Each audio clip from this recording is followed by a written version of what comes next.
Алипеге даярдоо кичинекей акылман ирими. Балажан окуу борбору мугалим Кенжеева Аида Алыбековна. Саламатсыңарбы балдар? Бүгүн Чын Куран айынын 21. Башкача айтканда 21 апрель. Күнгө шейшемби. Айткылачы балдар, маанайыңар жакшыбы? Маанайыбыз жакшы болуш үчүн биз эмне кылышыбыз керек?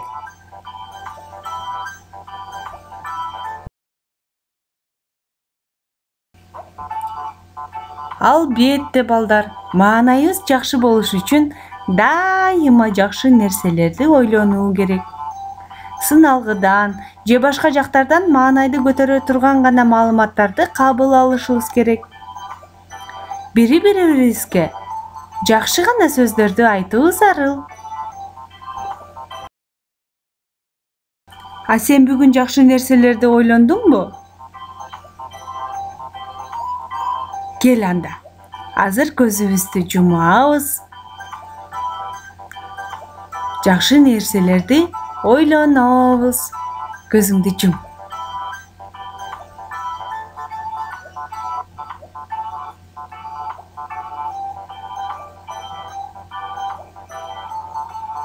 Ойлондуңбу?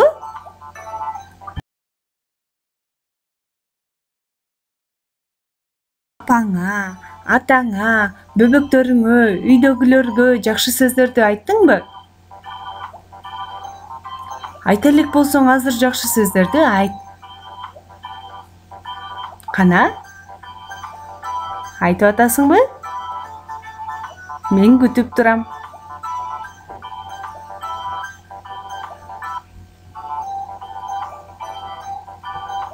Азамат. Эми жылмайып кой. Кана, күлүп койчу. Азамат. Анда эмесе сабакты баштайлы. Бүгүнкү сабактын темасы Йо тамгасы. Йо тамгасы бул өзгөчө тамга. Анткени башка тамгалардай бир гана тыгыштан турбастан бул тамга 2 тыгыштан турат экен.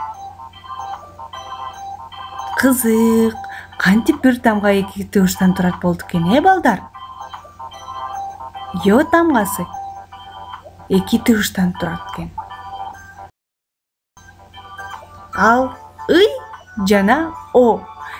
Ый жана о дос болуп ойногондо балдар Йо тамгасы пайда болот экен.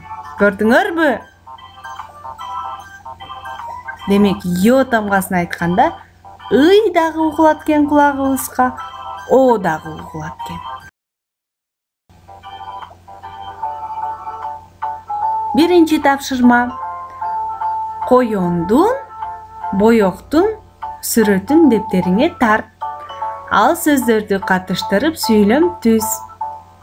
Демек, коён деген сөздө Йо тамгасы бар экен. Йо тамгасы 3-чү тамга экен. Коён деген сөздө канча тамга бар экен, балдар? Санагылачы. 1, 2, 3, 4 тамга бар экен. Бирок коён деген сөздө 5 тыбыш бар. К, 1, о, 2, ый, 3, о, 4, ны, 5. Боёк деген сөздө дагы Йо тамгасы 3-чү турат экен. Таптыңарбы? Кана Йо тамгасын көрсөткүлөчү. Азамат. Боёк деген сөздө дагы коён деген сөзгө окшоп 4 тамга 5 тыбыш болот экен. Кулагыбызга балдар 5 тыбыш угулат экен. Бирок жазганда 4 гана тамга жазылат экен. Видеону паузага кое туруп, коёндун, боёктун сүрөттөрүн тарт. Ал сөздөрдү катыштырып сүйлөмтүз.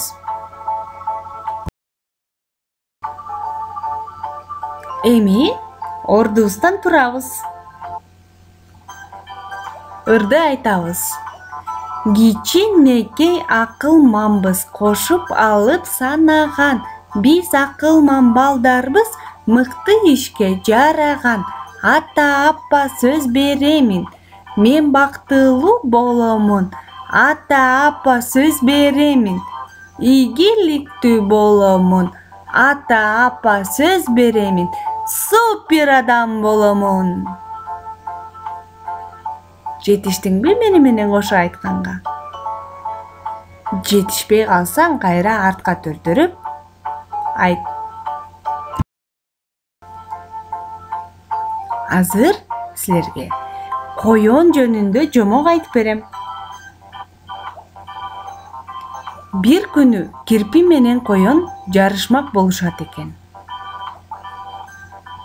Элестетип атасыңарбы? Коён менен кирпи жарышат экен балдар. Жүр, тетиги тоонун түбүнө чейин чуркап баралы. Кимибиз биринчи жетер экенбиз, дешет экен. Экөө жарышка түшкөндөн кийин коён: Ой, мен баары бир кирпиден жакшы чуркайм да. Андан көрө жолдон эс алып алайын, деп жолдо эс алып калат экен. Ал тургай жатып дагы уктап да алат экен.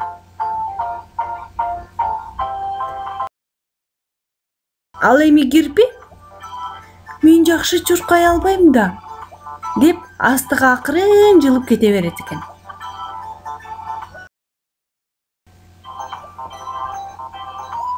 Ошентип коён кечке эс ала берип, тоонун түбүнө кирпи биринчи жетиптир. Көрдүңөрбү? Балдар, кирпи биринчи тоого жетип алыптыр. Демек, пайдасыз өнөрдөн көрө пайдалуу өжөрлүк артык деген ушул экен.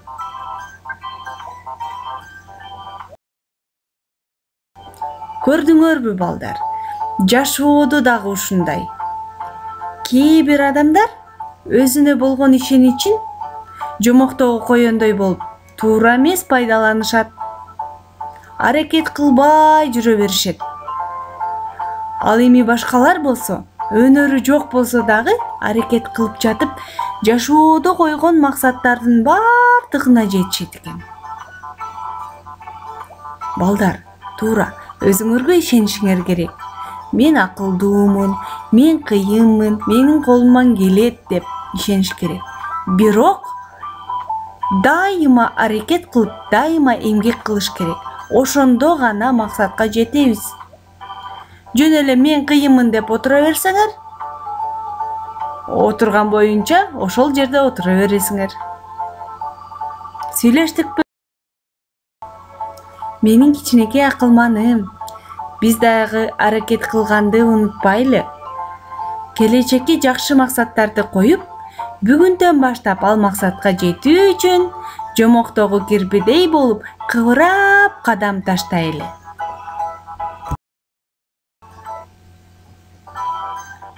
Экинчи тапшырма.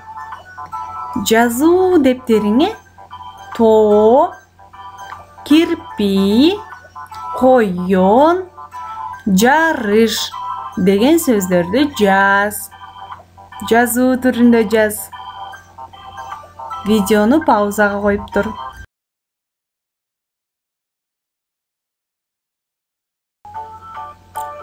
Азыр үй тапшырма. Биринчи, жомокту түшүнгөнүңдү айтып бересиң. Жомокту кандай түшүнсөң, ошондой кылып айтып бер. Экинчи тапшырма. Өзүңдүн элестетүүң боюнча жомоктун сүрөтүн тарт. Жомокту сен кандай элестеттиң? Ошондой сүрөттү тартасың. Кана көзүңдү жумуп элестетип көрчү жомокту. Ошол элесиңди сүрөткө түшүр. Ушуну менен балдар, сабак бүттү. Саламатта калгыла.